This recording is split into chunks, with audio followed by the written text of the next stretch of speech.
Hey YouTube, welcome back to our channel. I'm Amanda. I'm Cleon. No need to rush these things. And we are Team Wilson. We are Team Wilson, and we'd like to welcome any new viewers, welcome back our subscribers, thank our subscribers for hanging on in there, and hope you're enjoying whatever it is you're drinking. Mint tea, yeah. Mint tea. Like I said last week, I've got a thing about, mugs.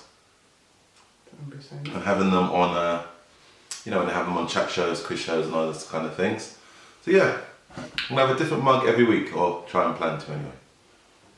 Excellent. So, this week, I thought it might be nice to share a bit about us. We are Mr. and Mrs. Wilson, and Cleon and I have been married for 15 years, and August, September, October, February, and 7 months, almost, no, 6 months, August, September, October. Just say 15 years. 15 years, but we've known... Happy years. Very happy years.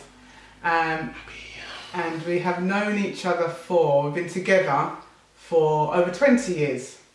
And when we first met, Cleon was a young boy and I was a slightly older young lady, and we both worked at a place called Tesco's. Do you remember when we first met? Of course I remember when we first met. No, of course. Absolutely. Some people might not, I have a bad short-term memory, an excellent long-term memory, I guess. Okay. Yeah, so we met at Tesco's. Back in the day of when you could take your CV, a curriculum vitae, print it off and take it down to Oxford Street and go into the shops and say, "Give us a job, mate, give us a job." And so I was doing that, give us a job. And I didn't get a job, first of all, from Tesco's, but that was the only place that I went to a second time, and I thought, "Come on, mate, give us a job." Okay. And back in 1997, August 1997, and they gave me a job, which is great. I loved working in Tesco's. I did like a lot of the food retail jobs I did back in the day, and yeah, basically Amanda couldn't keep her hands off me, eyes off me, any of those things. I have to say, and the rest they say is sweet history. Let's kind of, I'm quite a details person, so to kind of go back in terms of the rest is history. So Cleon came for an interview. That's all you need to know, really. Cleon came for an interview, and I remember him coming to the Tesco.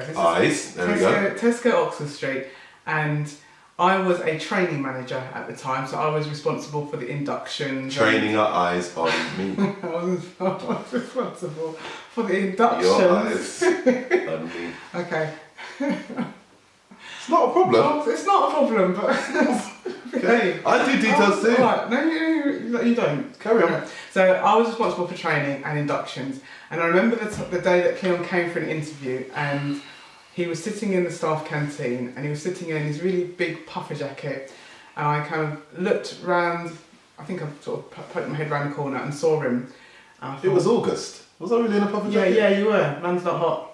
Oh. You know what? Original. There you go, the original Man's Not Hot. Original. I tell a man's not hot. I tell a man's not hot, never hot. The girl told me, take off your jacket. I said, babe, man's not hot. Yeah, this man is pretty hot. And I obviously, professionalism. I wasn't doing the interviews that day, but he managed to get a job. And I did do the induction, kind of helping the new candidates or the new employees to get to know Tesco's and the store and what their job entailed, etc., etc. And obviously, you kind of play it cool. And there's a group of us that used to sort of hang around. Even though I was a manager, I still was, down with the people then. And there's one afternoon, there's a group of us sitting in the canteen, and this is just when mobile phones were sort of, hitting the peak of being cool. And Cleon and a group of us were looking at mobile phones, and I think Cleon had his phone out and was talking about probably a Nokia or something like that, and I had my phone out, and I'm like, how do I I think I took his phone, and I'm like, how do you put numbers in phones? How do you put your number in a phone? And he put my number into his phone. Okay. And so that was kind of the way in. And he said he would call, and I trusted that you would call. And I think I might have waited about a week or so, but I was coming out of church one day and I got this phone call and it was Cleon. And yeah, it was one of those heart-fluttering type moments. It was like, oh my gosh, he's called me. And it was a great feeling to know that actually putting my number in his phone wasn't all a waste of time. It was very unprofessional. Well, you got to do what you got to do, right? You know what I mean? You got to do what you got to do. And I always remember the people at work, because Cleon was, still is, a few years younger than me, and people used to whenever, because obviously the store knew that we were together after a while, and they used to kind of take the mickey a bit and say to me, "Oh, you're going to pick Cleon up from school," and take the mickey and that kind of thing. But it was all good because we were in love, and we still are in love. What do you say? Yeah, let's say we're in love. Don't even go there. We are in love. Yeah. Okay. In love. In love, and I have to say, it has 15 years of marriage, 20 years together. And 6 months. 15 years of marriage, 15 years and 6 months.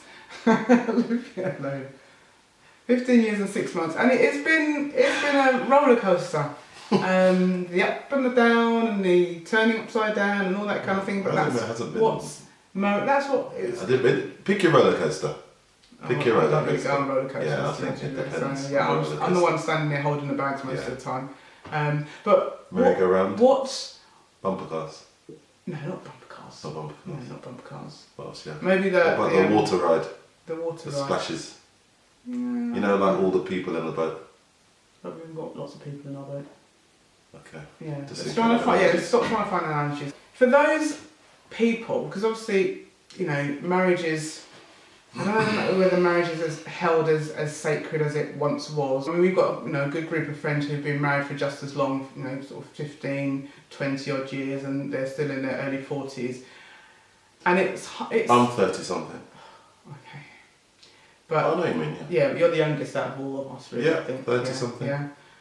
You're gonna hold on to that for as long as you can, can't you? Aren't you? May as well. Yeah. You know what? Details are important. Details in this situation are important. But I think marriage is one of those things that, the one thing that I've learned about marriage is the importance of compromise. Having to find that middle ground. Because when we first met, we're both coming from different experiences. Like I said, I was more mature in age, and I'd had a range of experiences, and we had to come together. And there were a few things at the beginning that I remember were a bit difficult to get to grips with. But I think one of the things I have learned, the key word for me when it comes to marriage, is compromise. What would it be? What would it be for you? I agree with the word compromise. I was and still am quite mature. Well, doesn't be sort of irons out, I suppose, now, but back then I was definitely more mature for my age than other people that were my age. So I think that's why we worked back then, the early days, we worked quite well together. We still do. And gel well together. Because I had an older sort of head on my shoulders. So yeah, I wouldn't say necessarily that you were that much that much more mature in terms. Obviously, the chronological age gap is what it is. Yeah. It's never been an issue, but yeah, similar maturity level, I'd say. That's just me. Yeah. And one of the things I think that has, as you can probably tell by now, that has kept us going over these number of years is definitely laughter. It's definitely the fun, the enjoyment, we've had some laughs along the way, and we are still having some laughs along the way. I'm all about the laughter and not taking myself too seriously, helping Amanda not to take herself too seriously, and much laugh as possible. There's got to be times when you've got to be serious and so on, but I think along the lines of what I said on the first video, or first session, it's, you've got to have laughs, have big time laughter, have small laughs, just have laughs along the way. And there's times when, as a very busy school teacher, primary school teacher, you know, there's times when I'm irritated, times when I'm frustrated, as are the little rugrats that I teach. But you know, you've got to just find little laughters here and there, and I do tend to find that all day, every day. Yeah. Yeah. And it's all about having fun as well. Part of my class's little mantra that I have, it's a church school, so they say a little scripture in the morning, and then towards the end of it, in fact the whole thing is, this is the day the Lord has made. We will rejoice and be glad in it. We will listen, we will work hard, we will have fun. And the majority of them listen excellently, work very hard, and we have a lot of fun on the way. And I think that's a good life lesson, really. So that's free from me, from us, me to you.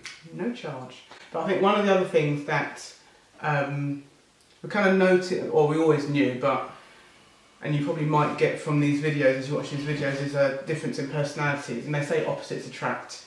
And Cleon is very much an extrovert, and you are an extrovert. Yeah, and I'm an introvert. So Cleon, reluctant one. What, a reluctant extrovert? If there is such a thing. So Cleon is the. No, I'm not. So Cleon is the one who. Yeah, I mean, what's interesting? Amazing, actually, awesome, powerful. But what's interesting? Seems to be wealthy, rich. But what's successful?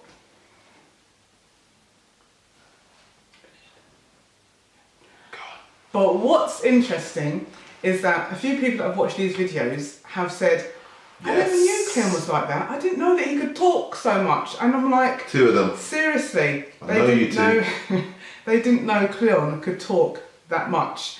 They clearly don't know Cleon, because sometimes Rhiannon and I we have to, because Rhiannon's quite an introvert. Rhiannon's quite an introvert as well.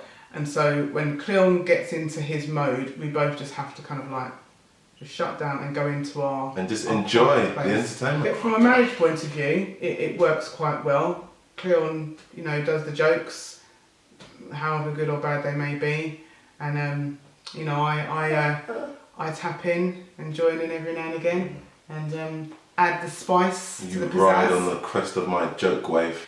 We hope you've enjoyed getting to know us a little bit better. If you have any other questions that you'd like to know, you can put them in the comments box below. Doesn't guarantee that we're going to answer them, of course, but we want to get to know you. We want you to get to know us. We want you to kind of enjoy coming on this journey with us. And one of the only ways that you could do that is by knowing who we are. Absolutely. So this was episode 3 of Team Wilson YouTube video. Thanks for joining us, and I hope you know a little bit more about us. And as Amanda says, you will ask those questions, make those comments, and don't you forget to like, comment, share, and subscribe. Really? Till next time.